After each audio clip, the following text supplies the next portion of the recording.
Price Lord. கர்த்தருக்குள் பிரியமானவர்களே, இந்த கால வேளையிலும் தேவாதி தேவனாகிய கர்த்தரை துதிக்க, ஆராதிக்க, மகிமைப்படுத்த நம்ம எல்லாம் ஒருமனப்பட்டு வந்திருக்கிறோம். எங்களோடு கூட இணைந்து வீடுகளில் இருக்கிற நீங்கள் கூட தேவனை ஆராதிக்கும்படி ஆண்டவராகிய இயேசு கிறிஸ்துவின் நாமத்தில் உங்கள் யாவரையும் வாழ்த்தி வரவேற்கிறேன். நம்ம எல்லாம் கண்களை மூடி தேவனை நோக்கி செபிப்போம்.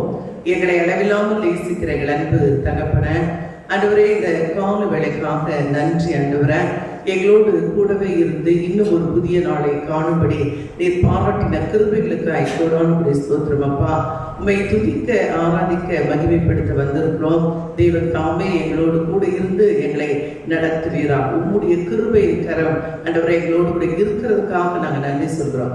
இயேசுவின் நாமத்தில் ஜெபிக்கிறோம் ஜீவனுள்ள நல்ல பிதாவே, ஆமென், ஆமென். அல்லேலூயா. தேவ நாமத்தை மகிமைப்படுத்தி சில பாடல்களை பாடுவோம். தேவன் நமது அடைக்கலமும் பலனுமானார், ஆபத்து காலத்துல கூட இருக்கும் துணையுமானார். தேவன் நம்மோடு கூட இருக்கிறார். இந்த ஆபத்தான நெருக்கமான காலங்களில் அவர் நம்முடைய அடைக்கலம். உணர்ந்து பாடி கர்த்தருடைய நாமத்தை மகிமைப்படுத்துவோம்.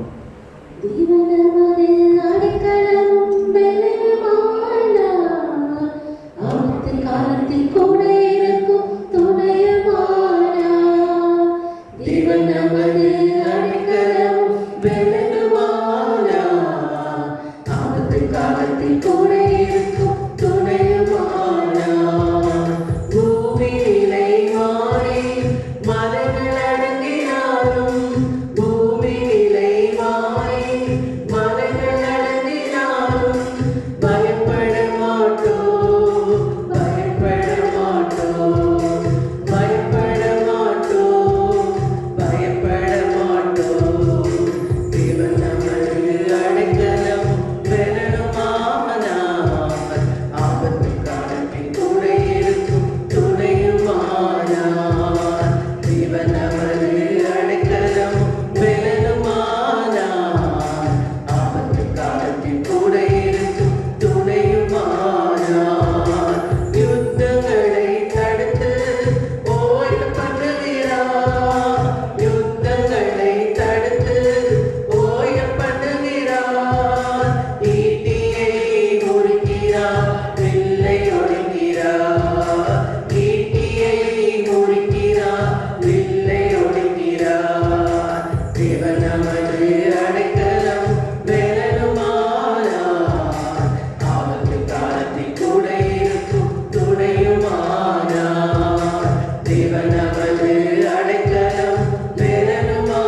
தான் நம்முடைய அடித்தளம். அவரே நம்முடைய பலன். ஆபத்து காலத்துல நம்மோடு மனிதர்கள் இல்லாமல் இருக்கலாம், தேவன் நம்மோடு தான் இருக்கிறார். நம்ம பயப்படவும் கலங்கவும் வேண்டியதில்லை. அல்லேலூயா. இந்த காலை வேளையில நம்மை படைத்த தேவனை ஆராதிக்கிறோம். உணர்ந்து பாடி எல்லாரும் சந்தோஷமாய். ஒருவேளை எத்தனையோ பாரங்கள், கவலைகள், சுகவீனங்கள், பலவீனங்கள் இருக்கலாம், ஆனாலும் அவைகளை மாற்றுகிற தேவன் நம்மோடு இருக்கிறார். அல்லேலூயா. அவர் தோள்களின் மேலே நாம் சாய்ந்திருப்பதா கவலை ஒன்றும் இல்லை.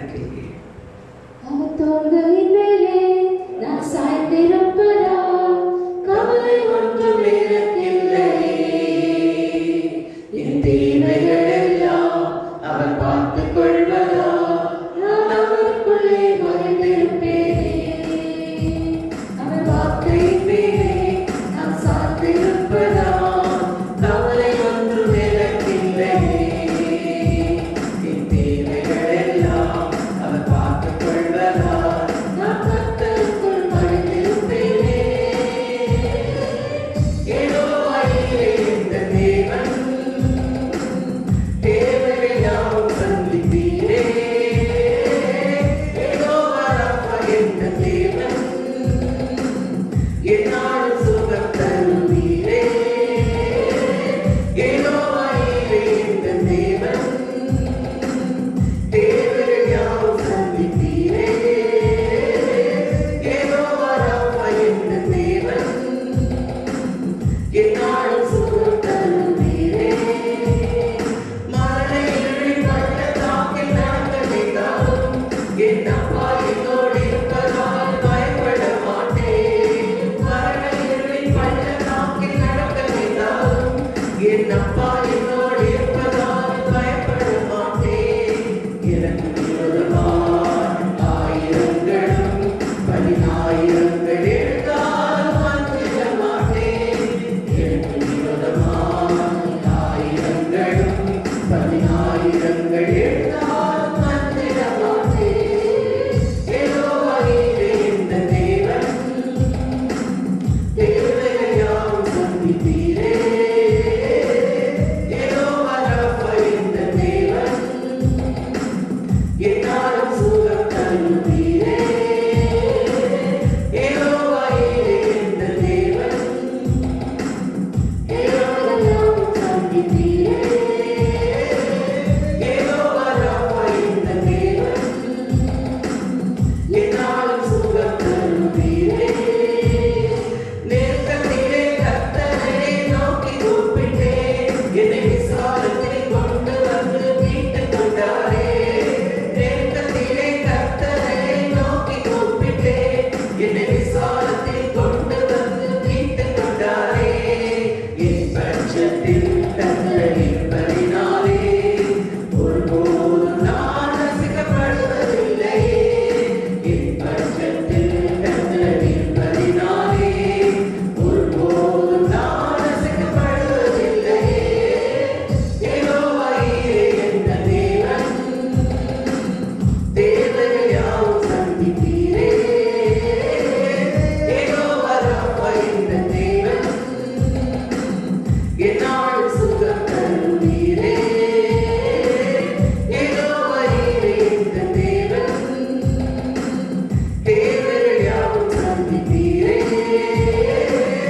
யெகோவா ராஃபா இந்த தேவன் என்னாலும் சுகம் தருவீரே.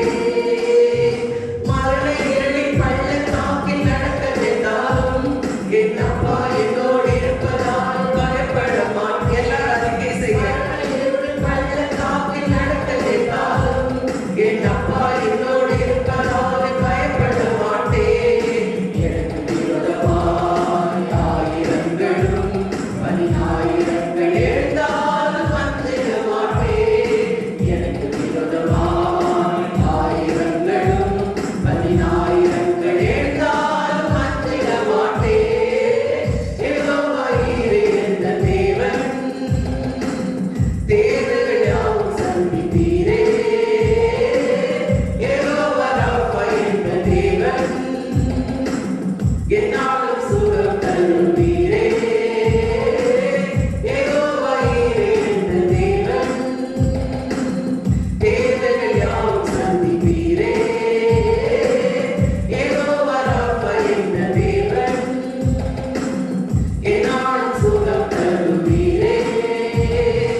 எதுவும் நம்மை சேதப்படுத்த முடியாது. அவன் கலங்கின நேரங்களில கை தூக்கி எழுப்பவர், கண்ணீரின் பள்ளத்தாக்கில் என்னோடு இருப்பு உணர்ந்து பாடி கர்த்தரை ஆராதிக்கப்போது எல்லாம் உணர்ந்து தேங்க்யூ.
ஆண்டவரே, நாங்கள் கலங்கி போகிறோம். எங்களை கை தூக்கி எடுக்கிறவர் நீர்தான் ஆண்டவர். அவர் உடைந்து போகிற வேளைகள் எல்லாம் எங்களை உயர்த்தி வைக்கிறவனும் நீர்தான்ப்பா. ஆண்டவரே, உடைய கிருபை இருக்கிறார் எங்களோடு கூடவே இருக்கிறதற்காக நன்றி ஆண்டவர். இந்த காலையில தேவரே எங்கள் நடுவுல நீர் பெரியவராய் இருக்கிறதுக்காக நன்றி சொல்கிறோம்.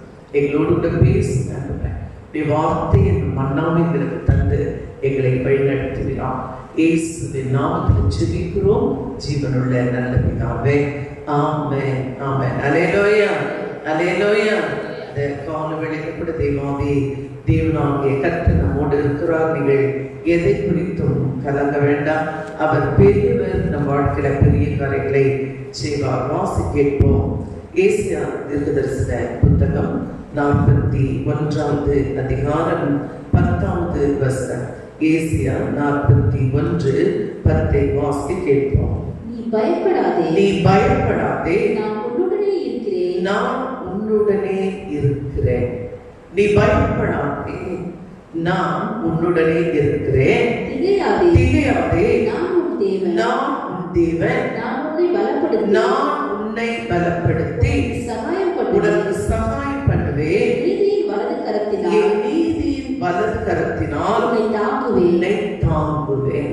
இந்த காலவெளியில கூட நம்மளாம் நிறைய கேட்டு பழகின வார்த்தைகள் தான், நமக்கெல்லாம் தெரிந்த வாக்கு தத்தங்கள் தான். ஆனாலும் கூட அவைகளெல்லாம் புதியவைகளாய் காலை தோறும் ஒவ்வொரு நாளுக்குரிய பலத்தை கொடுக்கிற வார்த்தைகளாய் இருக்கிறபடினால தேவனுக்கு நம்ம நன்றி சொல்லுவோம். ஆண்டவர் சொல்லுகிறார், நீ பயப்படாதே, நான் உன்னுடனே இருக்கிறேன்.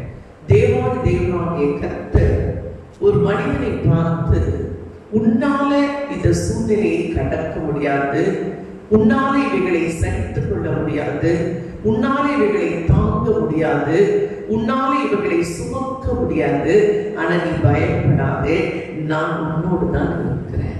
ஒருவேளை மனிதர்கள் இல்லாத சூழ்நிலையில தனிமையில கூட நீ இருக்கலாம். யார் நம்மோடு இருக்கிற ஒரு ஆபத்து வரும்போது, அல்லது வியாதிகள் வரும்போது, குறைவுகள் வரும்போது, தேவைகள் வரும்போது யார் நமக்கு உதவி செய்வார்கள்? யார் நம்மோடு இருக்கிறது? இந்த நாட்களில மனிதர்கள் எல்லாம் தனிமையில விடப்படுகிறதை பார்க்கலாம், உடைந்து போன நிலையில இருக்கிறதை பார்க்கலாம்.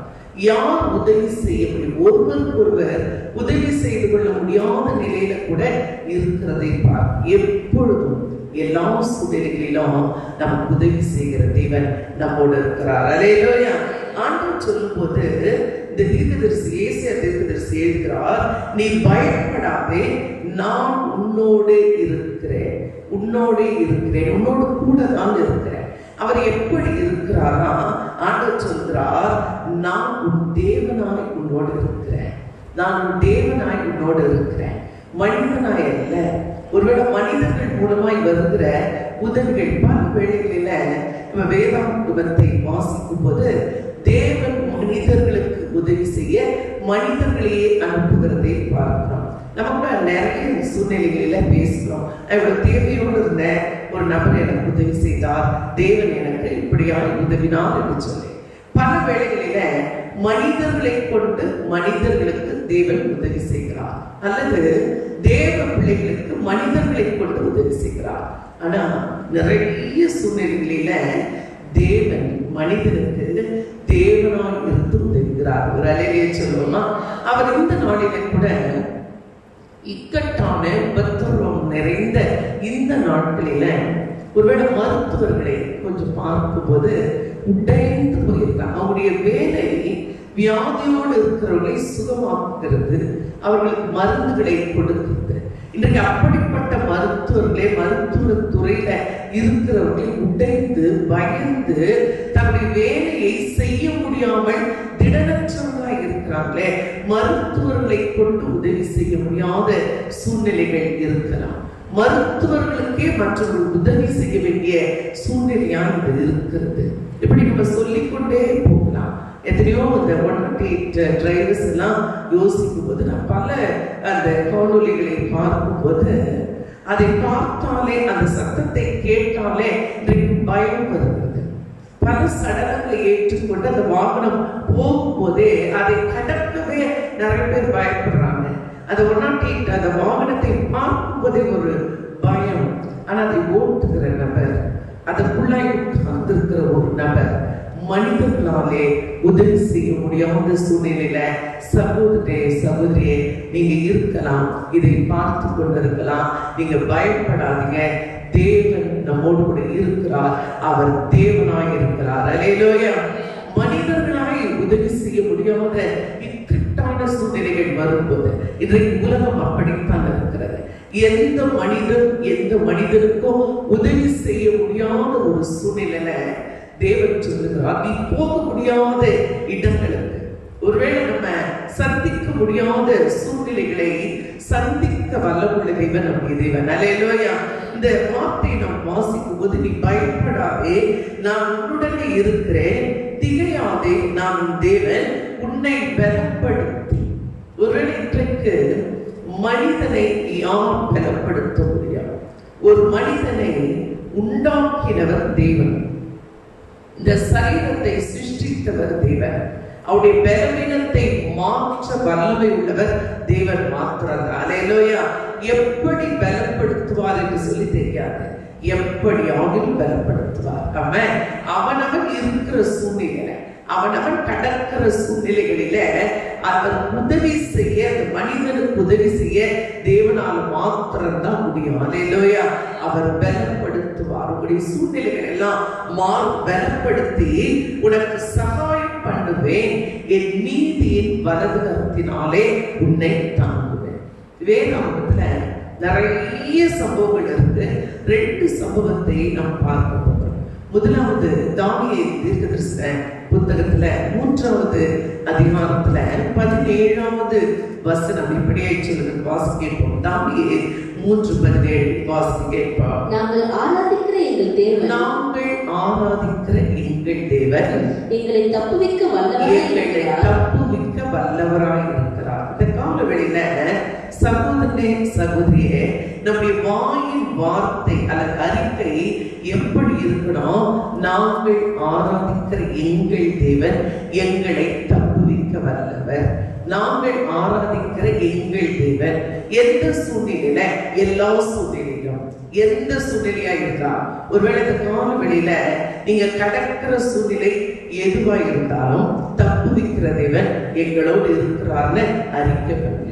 ஐயோ, சூழ்நிலை இப்படி இருக்கிறது, வியாதி இப்படி இருக்கிறது, குறைவுகள் இப்படி இருக்கிறது, மலையை போன்ற பிரச்சனையா இருக்கிறது, எதிரிகள் இப்படி இருக்கிறாங்களே, நாங்க அழிந்து போவோமோ அல்லது அவமானப்படுவோமோ, இல்லை எங்களை தேவன் கைவிட்டுட்டாரோ எல்லாம் பேசாம, சூழ்நிலைகள் எதுவா இருந்தாலும் நம்ம பேச வேண்டிய காரணம் ஒன்று இருக்கிறது.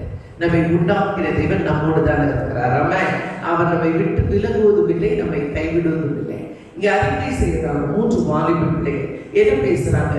நாங்கள் ஆராதிக்கிற எங்கள் தேவன் எங்களை தப்புவிக்க வல்லவர். எப்போது அற்புதங்களை செய்வார் தேவன்? எப்போது அதிசயங்களை செய்வார் தேவன்? தேவனை நம்பி, தேவனை சார்ந்து, தேவனை விட்டு விலகாம, சூழ்நிலைகள் எதுவா இருந்தாலும், உபத்திரவம் ஆனாலும், குறைவு ஆனாலும், அவமானம் ஆனாலும், நிந்தை ஆனாலும், நாங்கள் ஆராதிக்கிற தேவன் எங்களோடு தான் இருக்கிறார், எங்களை தப்புவிப்பார்.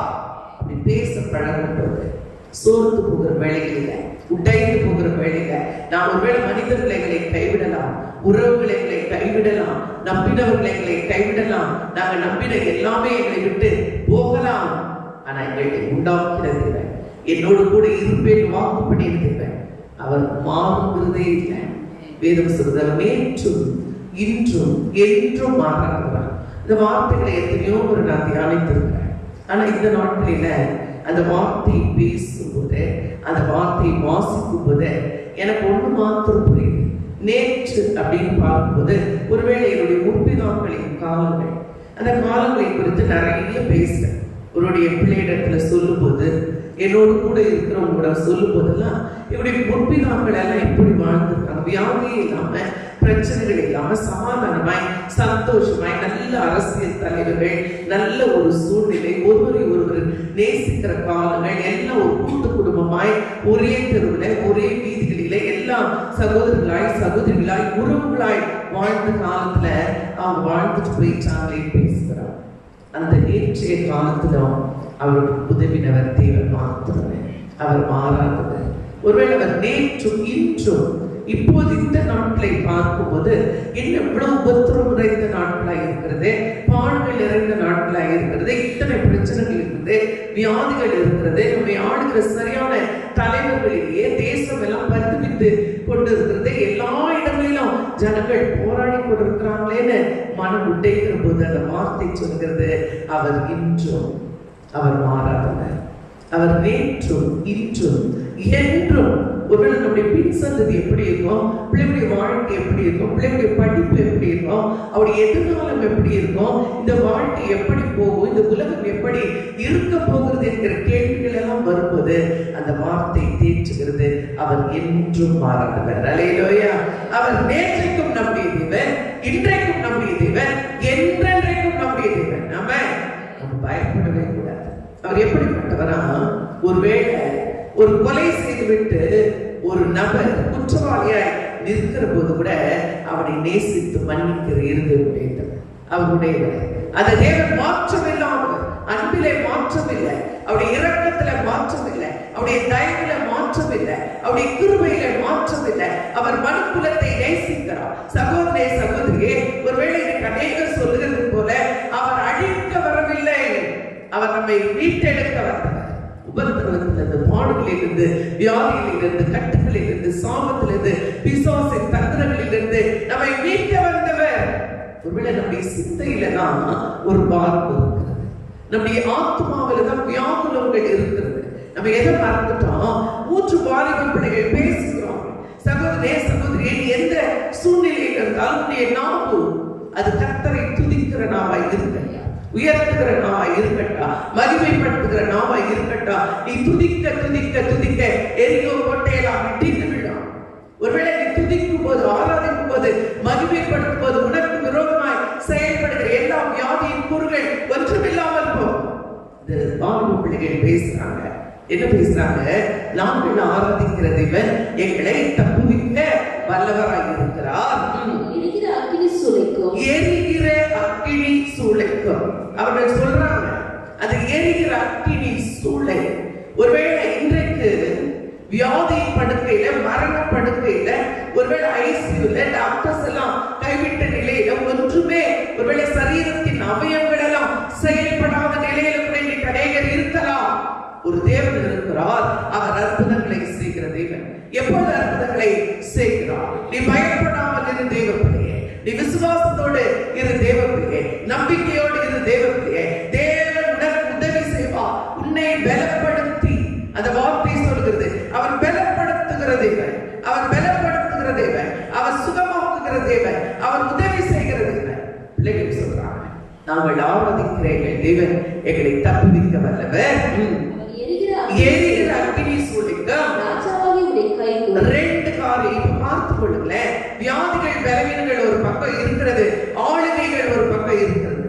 ஒரு பக்கம் எல்லாரும் அநேகர் சொல்றாங்க, ஆளுகை சரியில்லை, ராஜாக்கள் சரியில்லை, இந்த டிபார்ட்மெண்ட் சரியில்லை, இது சரியில்லை, இந்திய தேசம் சரியில்லை, உலகம் சரியில்லை.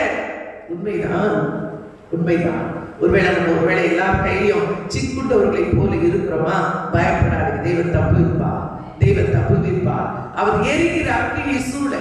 ஒருவேளை எல்லா பக்கம் வியாதி, எல்லா பக்கம் பிரச்சனை, வேலை இல்ல, வசதி இல்ல, சாப்பிட வழி இல்ல, வாழ வழி இல்ல, தேவன் உதவி செய்வார்.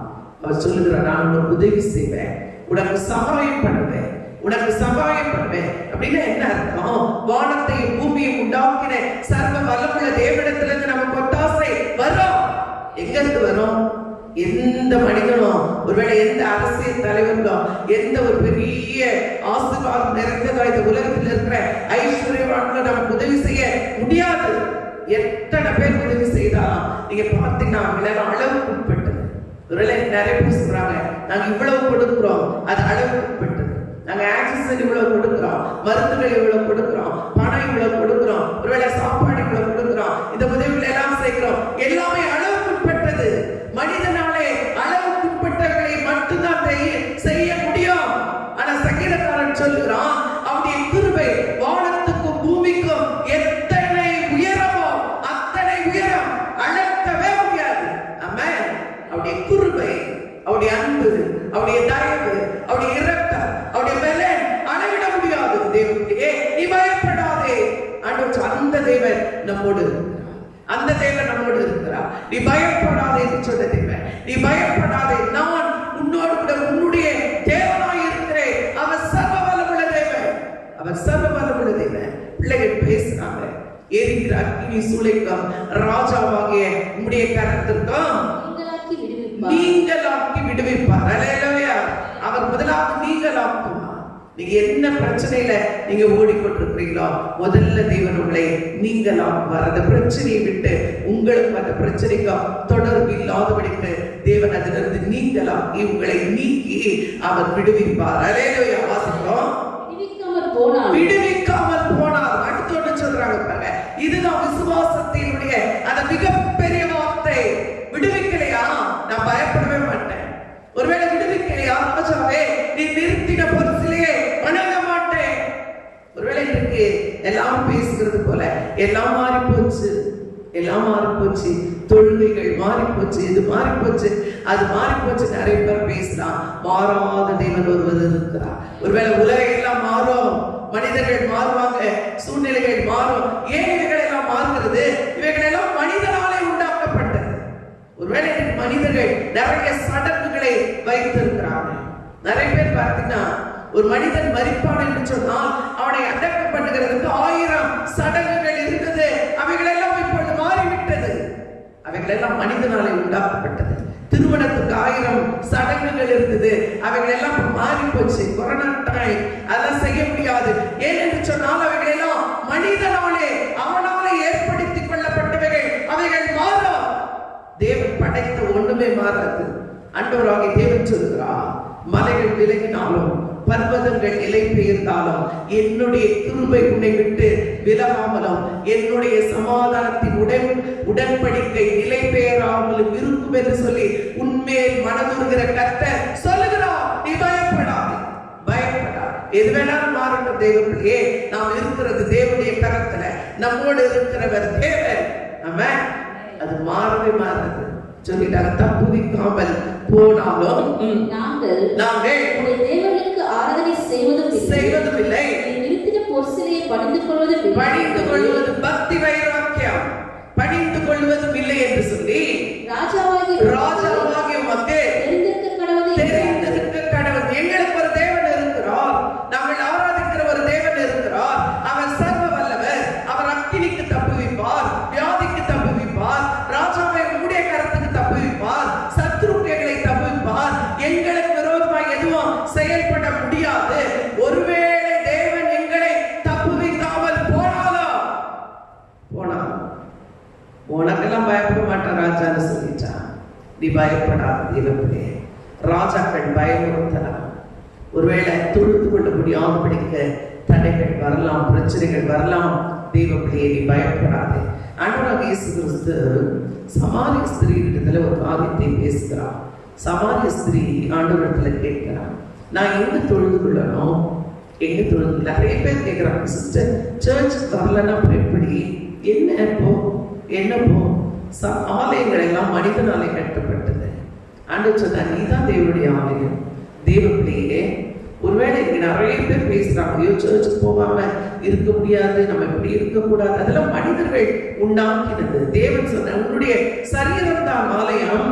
நீ தேவனுடைய ஆலயமானால் எப்போதும் துதிக்கிற நபராக இரு, பாடுகிற நபராக இரு, தேவனை மகிமைப்படுத்துகிற நபராக இரு, தேவனை குறித்து விசுவாசமான வார்த்தைகளை பேசுகிற நபராக இரு, பயம் இல்லாமல் இரு, தைரியமாக இரு, பரிசுத்தமாக இரு, அன்பு நிறைந்த நபராக இரு, உண்மை உள்ள நபராக இரு, விட்டு கொடுக்கிற நபராக இரு, சத்துருவை சிநேகிக்கிற நபராக இரு, சத்துருக்காய் ஜெபிக்கிற நபராக இரு, தேவ பிள்ளையாக இரு, தேவனுக்கு சாட்சியாக இரு.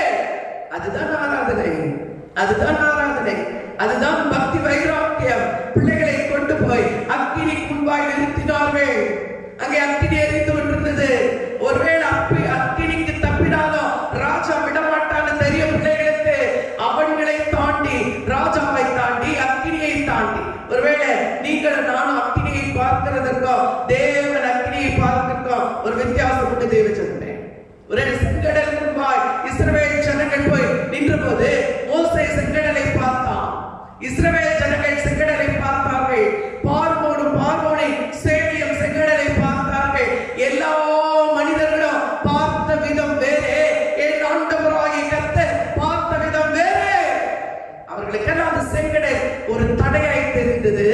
என் தேவன் உண்டாக்கின கடல் அது. என் தேவன் உண்டாக்கின கடல் அது. அவர் சொல்லாகவும் அவர் கட்டளையிட நிற்கும். கடலை பார்த்து பேசு. ஒரு சூழ்நிலை ஒருவேளை தடைப்பட்ட கடல் உனக்கு எதிராக இருக்கிறதை போல இருக்கலாம். இயேசுவே நாமத்திலே நீ பேசு தேவனே. மோசேக்கு அதை தான் சொன்னாரு. என்ன மோசே பயந்து கொண்டு இருக்கிறாய்? நீ அபிஷேகப்பட்டவன், அதிகாரமுடையவன், நான் உன்னோடு இருக்கிறேன், நீ பேசு பேசு பேசு தேவனே. இவர்கள் பேசினாங்க. அக்கினி எரிந்து கொண்டிருந்தது. ராஜா இருந்தான், கட்டையை வைத்திருந்ததானே அங்கே சேவகர்கள் நின்று கொண்டிருந்தாங்க. ராஜாக்கு விரோதமாய் ஒருவனும் பேச முடியாத ஒரு சூழ்நிலை அது. பேசினார்கள். என்ன பேசினாங்க? இதெல்லாம் ஒண்ணுமே செய்ய முடியாது, அப்படியே தப்புவிக்காவிட்டாலும் அவரையே நாங்கள் ஆராதிப்போம். அப்படின்னா என்ன அர்த்தம்? உயிரோடு இருந்தாலும் ஆராதிப்போம், ஒருவேளை செத்தாலும் அவரோடு தான் இருப்போம், அவரையே ஆராதிப்போம். ஆமென் ஆமென். தொடர்ந்து நீங்க வாசிக்கும் போது வாசிப்போம். 22, 23. ராஜாவின் கட்டளை கடுமையா இருந்தபடியினால் கடுமையா இருந்தது. நீங்க எல்லாமே கடுமையா இருக்கு. ரொம்ப பயம், ரொம்ப பயம், ரொம்ப பயம், கடுமையா இருக்குது. ஒருவேளை உலக பிரகாரமான காரியங்களிலே இன்றைக்கு தப்பித்துக் கொள்ள வழி இல்லை, வாழ வழி இல்லை. எப்படி, என்ன, எங்கே, யார், எதற்கு, ஏன், எதுக்குமே பதில் இல்லை, எதற்குமே பதில் இல்லை. அங்கே அந்த வசனம் சொல்லுகிறது, ராஜாவின் கட்டளை கடுமையா இருந்தபடினாலே சூரியன் மிகவும் சூடாக்கப்பட்டிருந்தபடினாலும் அக்கினி ஜுவாலையானது சாத்ராக், மேஷாக், ஆபேத்நேகோ என்பவர்களை தூக்கிக் கொண்டு போன புருஷனை கொன்று போட்டது. தூக்கிட்டு போனவன் செத்து போனா அக்கினிக்குள்ள ஆய் போடுகிறதற்கு சாத்ராக், மேஷாக், ஆபேத்நேகோ என்ற வாலிப பிள்ளைகள், தேவ பிள்ளைகள், தேவதாசர்கள், விசுவாசிகள், தேவனை சத்துருக்குள்ளாய் அறிக்கை பண்ணுகிறவர்கள், பயப்படாதவர்கள், தேவன் கூட இருக்கிற நம்பிக்கையோடு வாழ்கிற அந்த தேவ பிள்ளைகளை கொண்டு போனவர்களை அது அழித்து போட்டது. யாரோ ஒரு நபர், ஏதோ ஒரு தேசம், எங்கேயோ ஒரு இடத்துல எதையோ செய்துட்டான் அப்படின்னு பேசுறாங்களே. இது தேவன் உண்டாக்கின பூமி, தேவன் படைத்த மனிதர்கள். அவர்களுக்கு விரோதமாய் யார் செயல்பட்டாலும் அழிந்து போவார்கள். தேவன் பார்த்துக் கொள்வார். இந்த யுத்தம் கர்த்தருடையது, ஜெயந்தான் நம்முடையது. இந்த யுத்தம் கர்த்தருடையது. யார் விரோதமாய் எழுப்பினாலும் அந்த வசனம் சொல்லுகிறது, அழித்து கொன்று போட்டது. சாத்ராக், மேஷாக், ஆபேத்நேகோ என்னும் அந்த மூன்று புருஷரும் கட்டுண்டவர்களாய், ஒருவேளை தேவனுடைய நீ கட்டப்பட்டிருக்கலாம், ஒருவேளை வியாதி கூட இருக்கலாம், குறைவு இருக்கலாம், வேலை இல்லாமல் இருக்கலாம், பயந்து கொண்டு இருக்கலாம், நம்பிக்கையற்ற சூழ்நிலை இருக்கலாம், கட்டப்பட்ட நிலை. ஒருவேளை சத்துரு உன்னை கட்டி வச்சிருக்கலாம். எதை கட்ட முடியும் தெரியுமா? சரீரத்தை கட்ட முடியும், உடைய இருதயத்தை ஒருவனாலும் கட்ட முடியாது. தேவன் சொல்லும்போது சொன்னா, உன் முழு இருதயத்தோட, உன் முழு ஆத்மாவோட, உன் முழு பலத்தோட ஒருத்தனாலும் தொட முடியாது. நம்மை பலப்படுத்துகிறவர் தேவன். நான் ஆராதிக்கணும்னு முடிவு பண்ணிட்டா என்னை ஆராதிக்க முடியாதபடிக்கு தடை செய்ய எந்த அதிகாரத்தினாலும் முடியாது.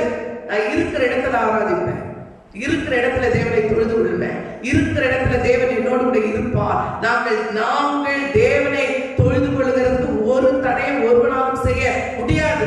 கட்டிடங்கள் வேணால் பூட்டப்படலாம், பரலோகத்தையும் நம்மையும் பிரிக்க ஒருவனாலும் முடியாது. ஆமென் ஆமென்.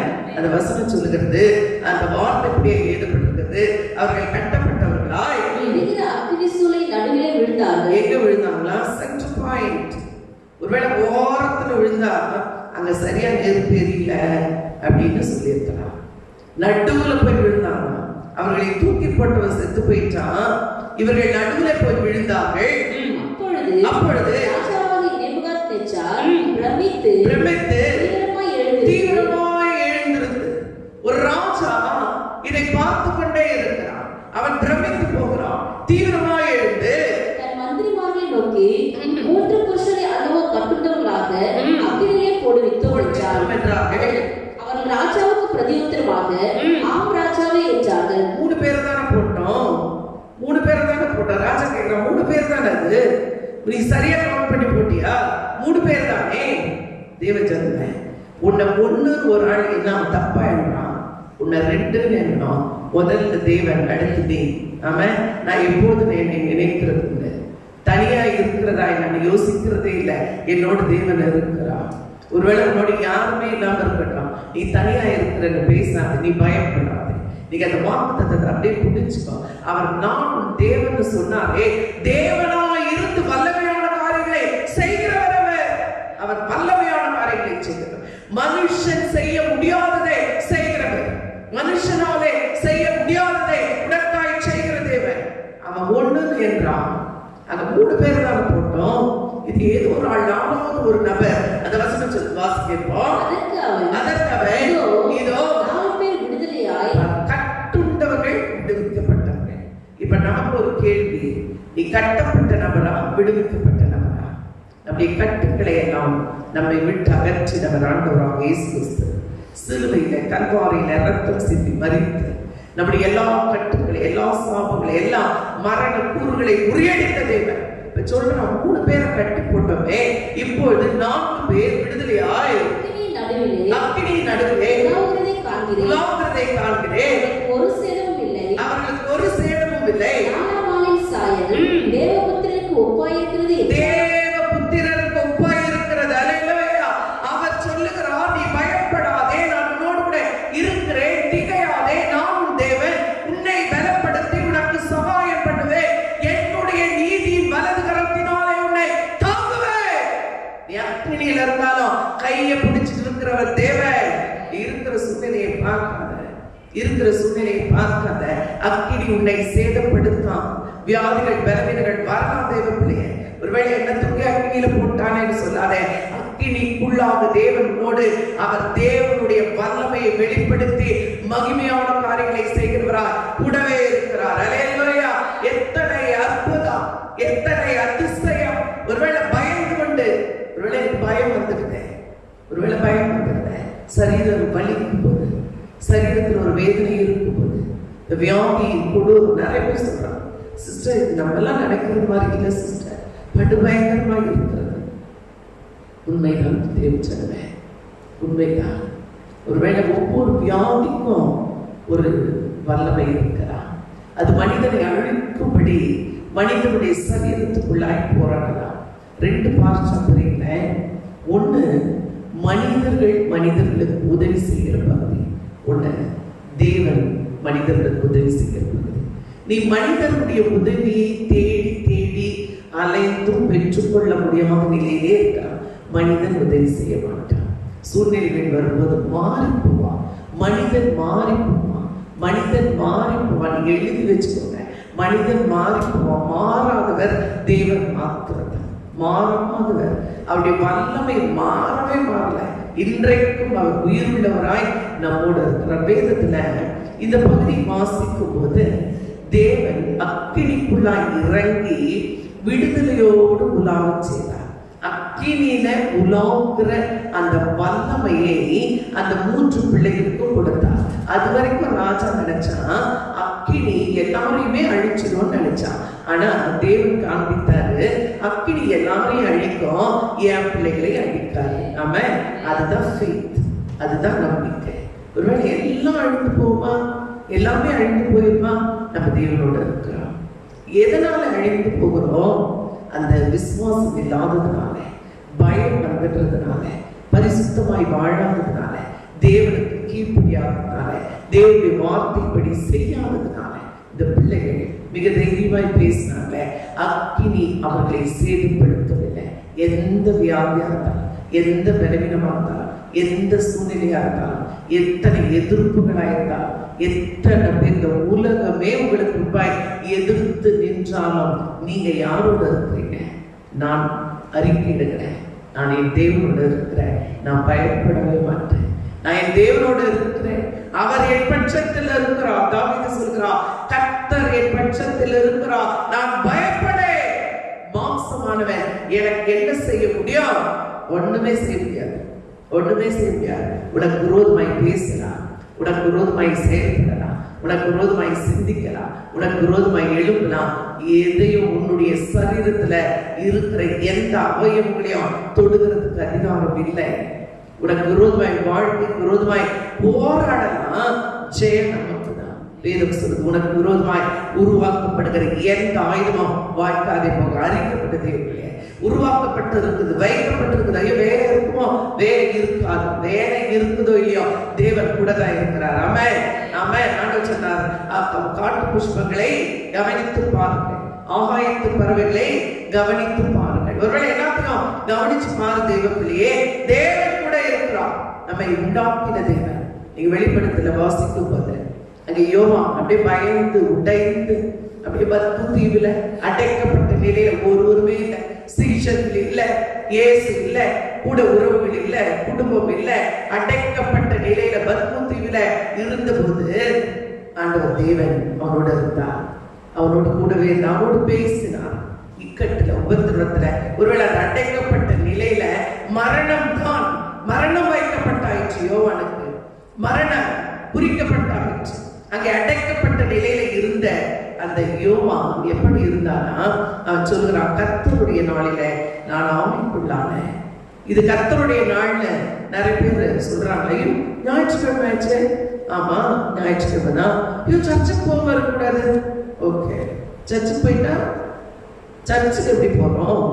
சபை கூடுதல் தேவை, உண்மை. ஆனா தேவனோடு கூடி ஆராதிக்கிற நிலை வேணும்.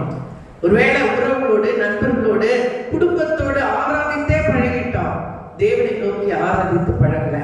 ஒரு மனிதன் இருந்தான், அவன் அக்கினியில அந்த 3 பேரும் தேவனை ஆராதித்தார்கள். வெளியே தான் ஆராதிக்க தட. இப்ப பாரு, ராஜாவை எழுந்து பார்க்க வச்சா தேவன். ஒரு அலையிலேயே சொல்லுங்க, இவர்கள் ஆராதிக்கிறார்கள் என்ற செய்தியை மட்டும் கேட்டுக் கொண்டிருந்தார் ராஜா. என் பிள்ளைகள் எப்படி அக்கினியாய் ஆராதிக்கிறாங்க இப்ப பாருங்க. ஆராதனையை காண்பித்தார் தேவன், காண்பித்தார் தேவன். ஒருவேளை வற்புறுத்தியில அந்த அடைக்கப்பட்ட நிலையில யோவான் சொல்லுகிறார், நான் கர்த்தருடைய நாளிலே ஆவிக்குள்ளானேன். இந்த வசனம் சொல்லுகிறது, இந்த வார்த்தை சொல்லுகிறது, அவன் செத்தவனை போல விழுந்தான். அவன் கிறிஸ்துவை பார்த்தபோது, தேவனை பார்த்தபோது, அவன் அவரை தரிசித்த போது செத்தவனை போல விழுந்தேன் என்று எழுதுகிறான். நிலைமை அடைக்கப்பட்ட நிலைமை.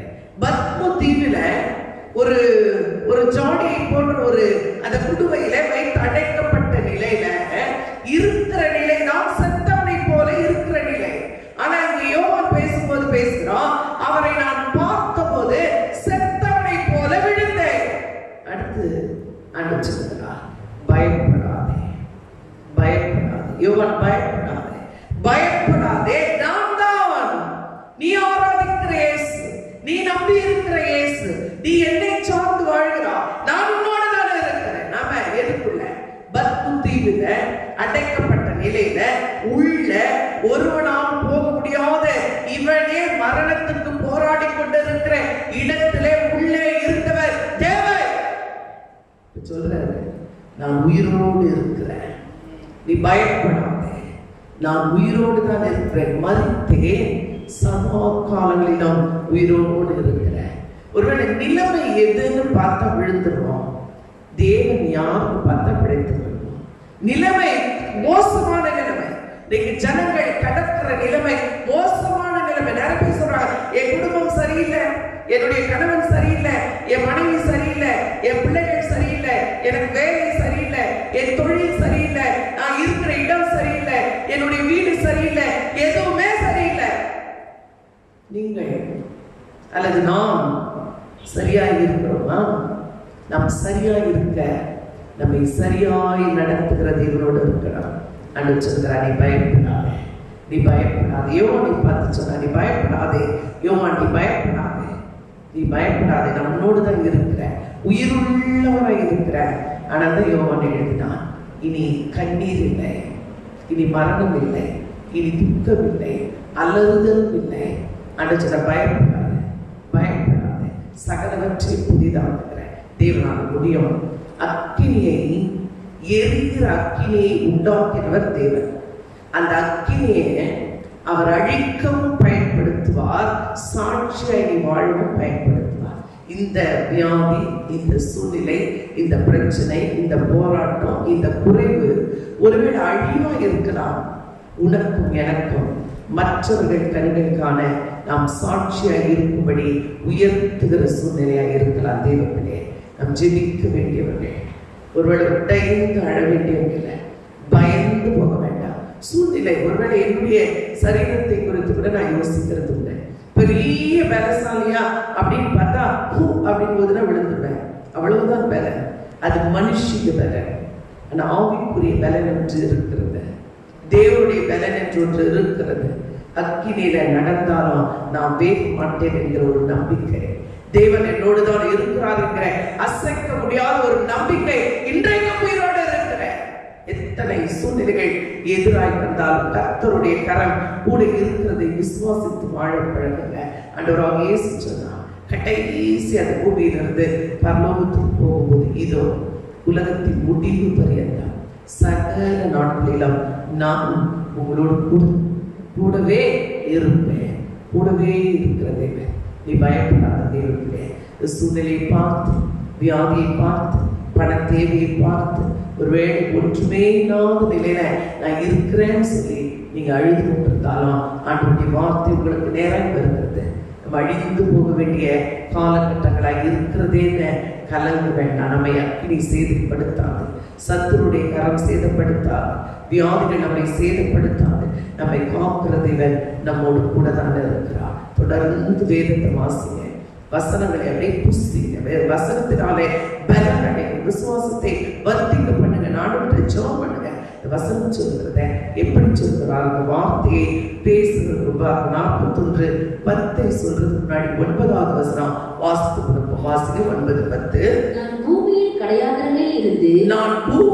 கடையாந்திரங்களில் இருந்து எடுத்து அதன் எல்லைகளில் இருந்து அழைத்து வந்து. எப்படி செய்தாரா? பூமியின் கடையாந்திரங்களில் இருந்து உன்னை எடுத்து அதன் எல்லைகளில் இருந்து அழைத்து வந்து நீ என் தாசன், நான் உன்னை தெரிந்து கொண்டு நான் உன்னை வெறுத்து விடவில்லை என்று சொல்கிறார். பூமியின் கடையாந்திரங்களிலே இப்படி யோசிக்கலாமே, தேவனை அறியாம பாவம் செய்து இஷ்டம் போல வாழ்ந்து கொண்டிருந்த நம்மை தேவன் என்ன செய்தாரா? அழைத்து கொண்டு வந்து, நீ அவனை வெறுக்கல, நீ என்னுடைய தாசன், நான் உன்னை தெரிந்து கொண்டேன், நான் உன்னை வெறுத்து விடவில்லை என்று சொன்னேன். நீ பயப்படாதே, நான் உன்னுடனே இருக்கிறேன். ஆண்டவர் சொன்னா, உன்னை வெறுக்கல, உன்னை நேசிக்கிறேன், நான் தான் உன்னை தெரிந்து கொண்டேன், நீ என்னுடைய பிள்ளை, என்னுடைய தாசன், எனக்கு விசேஷமானவன். ஒருவேளை மனுஷங்களுக்கு நீங்க நம்ம அற்பமா இருக்கிறார், தேவனுடைய பார்வையில விசேஷமானவன். நீங்களும் நான் தேவனுடைய பார்வையில விசேஷமானவன். எத்தனை பேர் சந்தோஷமா இருக்கு? எனக்கு ரொம்ப சந்தோஷமா இருக்கு. நான் தேவனுடைய பார்வையில விசேஷமானவன், நான் விசேஷமானவன். ஆண்டவராகிய தேவன் சொல்கிறார், பூமியின் கடையாந்திரங்களிலிருந்து உன்னை எடுத்து உன்னை அழைத்து வந்து, நீ என் தாசன், நான் உன்னை வெறுத்து விடவில்லை, நீ பயப்படாத, அவன் கூட தான் இருப்பேன், நீ போனாலும் நான் விடமாட்டேன்னு சொல்றார் ஆண்டவர். கூடவே இருக்கிற தேவன், நம்மை விட்டு விலகாதவர், கைவிடாதவர். அந்த 3 வாலிப பிள்ளைகளை சாட்சிகளாய் நிறுத்தவர், ராஜாவை எழுந்து நிற்க வச்ச தேவன். அல்லேலூயா. நம்ம ஆராதனையில சொல்றோம்ல, நம்ம எல்லாம் ஆராதிக்க போகிறோம், ஆனால் எல்லாம் எழுந்து நில்லுங்க அப்படின்னு சொன்னோம்னா எத்தனை பேர் எழுந்து நிற்போம்? ஒரு ராஜாவை எழுந்து நிற்க வச்சாரு. என் பிள்ளைகளுடைய ஆராதனை நீ பார் என்று சொல்லி தேவ ஜனமே ஆராதிக்க முடியல, அழிந்து கொண்டிருக்கும்படி நம்ம எல்லாம் சிருஷ்டிக்கப்படல. இருக்கிற இடத்துல அங்க சமாரிய ஸ்திரீ பார்த்து ஏசி பேசினாங்க. கேட்டா, எங்க ஆராதிக்கிறது ஆண்டவரே, எங்க ஆராதிக்கிறது? இவங்க எல்லாம் அந்த ஸ்தலத்துல ஆராதிங்கன்னு சொல்றாங்களே, எங்களுடைய பிதாக்கள் எல்லாம் மலையில ஆராதிச்சாங்களே, நீங்க என்ன சொல்றீங்க அப்படின்னு கேட்டாங்க. நிறைய பேர் கேட்கறாங்க, என்ன சிஸ்டர், ஞாயிற்றுக்கிழமை ஆராதிக்க முடியாத, சர்ச்சுக்கெல்லாம் போகாம இருக்கலாம், அது பெரிய பாவம் அல்லவா? பாவம் இல்லை, நீ பரிசுத்தமா இருக்க வேண்டியதுதான் ஒரே ஒரு நிலை. ஆண்டவராகிய தேவன் சொன்னார், அவரை பார்த்து, பிதாவை எங்கும் தொழுது கொள்ளும் காலம் வரும், அது இப்பொழுதே வந்திருக்கிறது. பிதாவை தொழுது கொள்ளுகிறவர்கள் தேவ ஜனமே நல்லா கேளுங்க. பிதாவை உங்க வீட்டுல, நீங்க இருக்கிற இடத்துல, ஒருவேளை சின்ன வீடு சிஸ்டர், பரவாயில்ல சிஸ்டர், ஹாஸ்பிட்டல்ல இருக்கிறேன் பரவாயில்ல, வேலை ஸ்தலத்துல இருக்கிறேன் பரவாயில்ல, ஆனா வாழ்க வழியில சிஸ்டர் பரவாயில்ல, நீ தேவனை ஆராதிக்க வேண்டும் என்று சொன்னால் மலைக்கு வேண்டாம். ஒருவேளை ஆலயத்துக்கு போய் ஆராதிக்க முடியல, பரவாயில்லை தேவபியே, என் ஆண்டவராக இயேசு சொல்லிட்டாரு, பிதாவை எங்கும் தொழுது கொள்ளும் காலம் வரும், அது இப்பொழுதே வந்திருக்கிறது. பிதாவை தொழுது கொள்கிறவர்கள் ஆவியோடும் உண்மையோடும் தொழுது கொள்ள வேண்டாம். ஒவ்வொரு தேவப்பிள்ளையா, ஒவ்வொரு விசுவாச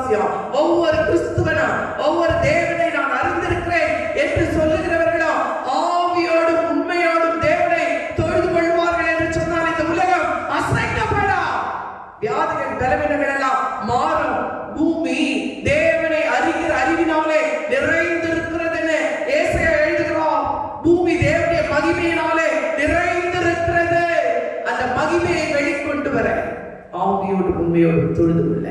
முதலாவது நீ பயப்படாதே, தேவன் கூடவே இருக்கிறார். வெள்ள கண்களை நன்றி ஆண்டவரே, நன்றி ஆண்டவரே, நன்றி ஆண்டவரே, எங்களோடு கூடவே இருக்கிறது. எல்லா பயங்கள் மாறட்டும், எல்லா பாவங்கள் மாறட்டும், எல்லா துக்கங்கள் மாறட்டும், எல்லா வியாதிகள் மாறட்டும், எல்லா குறைவுகள் மாறட்டும். அன்றுவரை பிரிந்து கிடக்கிற குடும்பங்கள் எல்லாம் அன்றுவரை இணைக்கப்படட்டும் இயேசுவின் நாமத்தில். அன்றுவரை வேலை இல்லாம வருமானம் இல்லாமல் இருக்கிற ஒவ்வொருவரையும் ஆசிர்வதி, நல்ல வேலையை வருமானத்தை கொடுங்க, தொழில்களை ஆசிர்வதிங்க. வியாதிஸ்தர்கள் மீது கரத்தை வைங்கப்பா. மருத்துவமனைகளில் அற்புதம் நடக்கட்டும். அன்றுவரை நாங்கள் செபிக்கிறோம் விசுவாசத்தோடு. வல்லமை கடந்து போய் ஒவ்வொருவரையும் சுகமாக்கும்படி செபிக்கிறோம். ஆண்டவரே, சத்துருவை தேடியும் காணாதிருப்பாய்னு சொன்னீங்க. ஆண்டவரே, இந்த கொரோனா வைரஸ் என்கிற சத்துரு இந்த உலகத்தை விட்டு ஆண்டவரை முற்றிலும் எடுபடுபடி செபிக்கிறார். ஆண்டவரை எல்லாரும் ஆச்சரியப்படத்தக்கதாய் ஒரு அற்புதம் நடக்கட்டும். அதிசயம் செய்கப்பா, அற்புதம் செய்கப்பா. ஆண்டவர் அக்கினியாய் எரிகிற ஆண்டவரை இந்த சூழ்நிலையை தேவன் கரப்பிடித்து ஒவ்வொருவரையும் மீட்டுக் கொண்டு விடுவிக்கும்படி செபிக்கிறேன். கிருபை இருக்கட்டும். சமாதானத்தை கொடுங்க, சந்தோஷத்தை கொடுங்க, சுகத்தை கொடுங்க, பலத்தை கொடுங்க, ஆரோக்கியத்தை கொடுங்க. ஆண்டவரே, நீங்க ஒவ்வொருவரையும் குடும்பமாய் ஆசீர்வதித்து உயர்த்தபடி சொல்லிக்கிறேன். உங்க நாம மாத்திரம் மகிமைப்படட்டும். தொடர்ந்து எங்களை பலம் தந்து வழி நடத்துகிறார். இயேசுவின் நாமத்தில் ஜெபிக்கிறோம் ஜீவனுள்ள நல்ல பிதாவே, ஆமென், ஆமென். நம்ம எல்லாம் சேர்ந்து சொல்வோம். என் ஆத்துமாவே கர்த்தரை ஸ்தோத்திரி, என் முழுமே கர்த்தருடைய நாமத்தை ஸ்தோத்திரி, என் ஆத்துமாவே கர்த்தரை ஸ்தோத்திரி, கர்த்தர் செய்த சகல உபகாரங்களையும் மறவாதே. ஆமென், ஆமென். பிதாவாகிய தேவனுடைய அன்பும் குமாரனாகிய இயேசு கிறிஸ்துவின் கிருபையும் பரிசுத்த ஆவியானவருடைய அன்யோன்ய வழிநடத்தலும் சமாதானமும் நம் அனைவரோடும் உலகத்தில் உள்ள சகல பரிசுத்தவான்களோடும் என்றென்றைக்கும் நிலைத்திருப்பதாக. ஆமென், ஆமென். அல்லேலூயா, அல்லேலூயா. தாமே உங்கள் யாவரையும் ஆசீர்வதிப்பார். ஒரு வார்த்தை சொல்லி